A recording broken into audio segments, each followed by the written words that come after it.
Fast and the Furious is an interesting start to a franchise that's still going on today.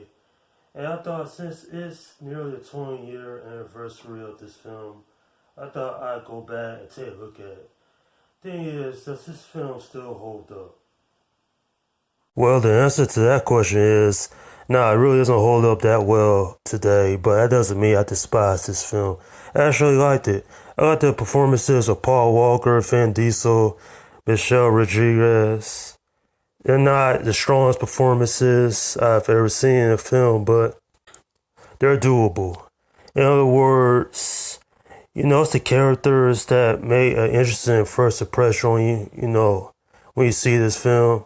Sure, you have Dominic, you have Brian O'Connell, you have Lady, and you have Mia. And all these characters will be intertwined with the franchise moving forward after this film. So, the issues I have with this movie is the story is not that strong. Like, Brian O'Connor, he's an undercover cop who is supposed to expose Dominic and his friends as being automobile hijackers. And so, when you have all this story going on, you see his characters acting like teenagers. And I can't help but feel like, was that supposed to be on purpose? I mean, sometimes it feels like this film could have been straight DVD. Once again, that's not me hating on this film. It's just, it wasn't a awesome performance all around. Sure, Vin Diesel, Paul Walker, Michelle Rodriguez did a good job, but their characters is in major need of being improved upon. And that's what the future sequels did. It's just, that's not a whole lot here to be very interested with. Sure, this film got immense reception and good reason. And man, let me tell you about that ending. That ending was so atrocious. Atrocious not in like horrible, but it's like it came out of left field and it just ended like that. Like with no build up. This ain't the worst film ever, but it certainly has its issues. The street racing scenes in this film are very well done. The choreographed greatly. And the scene near the end of the film when, they tried to hijack that truck. That was probably one of the most interesting parts in the film. But the whole storyline gets criticized because these characters is not written strong enough. I mean, why is Dominic doing all this street racing? Why is he acting like a teenage boy who's trying to get into a fight here?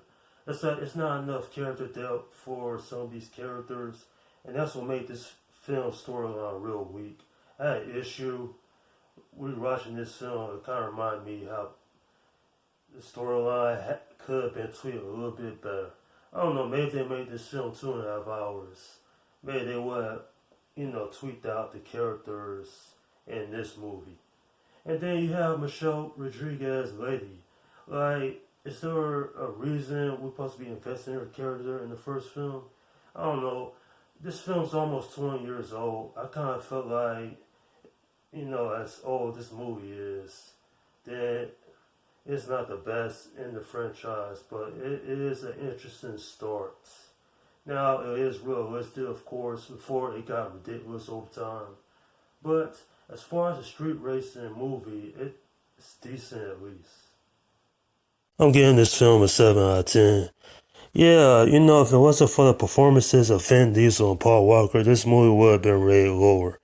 I never was a big fan of the Fast and Furious franchise, and going back, rewatch the first film, it wasn't difficult per se, but it felt like these characters could have been written better. Nonetheless, not a terrible film, but it doesn't really grab my attention at the end of the day. Do yourself a favor, if you somehow never seen this film, and you're a fan of the franchise, I would suggest to go back and rewatch this movie. It's not perfect, but it certainly is worth the effort, all things considered how absurd this franchise would later become over the years. And that's my review of The Fast and the Furious. Alright, leave your comments down below in the section and let me know what you think about this film. And speaking of this franchise, will I be reviewing the other films? Probably not because I kind of lost interest in this franchise over the years. So those of you expecting a review of F9, it's not going to happen. I just don't care about this franchise anymore. But who knows? Maybe one day I'll review the sequel, and who knows? But for the immediate future, no. I don't really care for this franchise. It's got ridiculous over time. Okay, this is Slim Guy 172 saying, peace out.